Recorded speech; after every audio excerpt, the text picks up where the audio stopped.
មានមួយឈុតនេះនៅផ្ទះគឺចំណេញច្រើនទី1ចំណេញពេលវេលាមិនចាំបាច់ទៅខាងក្រៅទៅការរងចាំកន្លែងហាងកាហ្វេទី2គឺយើងចំណេញទៅលើការចំណាយប្រចាំថ្ងៃយើងចំណាយទៅលើឈុតកាហ្វេ Mocha Pot តែមួយឈុតទេយើងចំណេញទៅលើការចំណាយទៅលើកាហ្វេរាល់ថ្ងៃ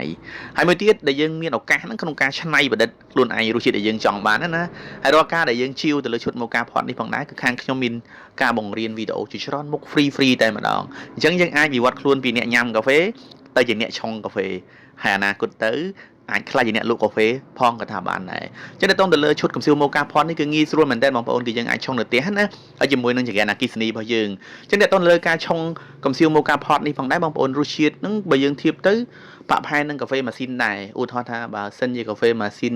រសជាតិ 100% អានេះបានត្រឹមចិត្តត្រឹម 80% ដែរអញ្ចឹងមានន័យថាអាចជួយបងប្អូនបានស្វាងដែរណាបងប្អូនហើយនៅពេលដែលបងប្អូនប្រើប្រាស់ចង្កៀងនេះបងប្អូនឃើញវីដេអូខ្ញុំបានបង្ហាញនេះណាអញ្ចឹងបងប្អូនអាចរងចាំមានតិចទៅពី3 4នាទីទៅមួយស្ទុះគឺវាចេញទឹកកាហ្វេចេញមកហើយបងប្អូនឃើញអូហូយពិសេសមែនតើនៅពេលចេញទឹកកាហ្វេហ្នឹងមកបងប្អូនគឺយើងបិទភ្លាមតែម្ដងព្រោះចង្កៀងអគ្គិសនីវានៅចំហាយក្តៅវាខុសពីចង្កៀងហ្គាសយើងធម្មតាណា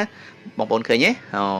ឥឡូវយើងយកទឹកកាហ្វេដែលយើងបានឆុងជាមួយ Conceal Mocha Pot នេះយើងយកចាក់លាយជាមួយទឹកដោះគោដែលយើងចង់បានរសជាតិបែបណាយើងចូលចិត្តទៅអានេះខ្ញុំដាក់លាយជាមួយទឹកដោះគោឆៅណាបងប្អូនឃើញទេនៅកន្លែងណាយើងអាចធ្វើញ៉ាំក៏បានដែរចំណេញមែនតើអញ្ចឹងបងប្អូនជីវទៅលើឈុត Conceal Mocha Pot នេះមួយតម្លៃវាធូរមែនតើបងប្អូនមួយឈុតត្រឹមតែ$29ទេណា free ដឹកទូទាំងប្រទេសមានដូចក្នុងរូបនេះផងដែរបងប្អូនចង់បានឈុត Mocha Pot ចល័តដែលប្រើហ្គាសចល័តនេះក៏បានដែរតម្លៃ$29ដូចគ្នាគឺ free ដឹកទូទាំងប្រទេស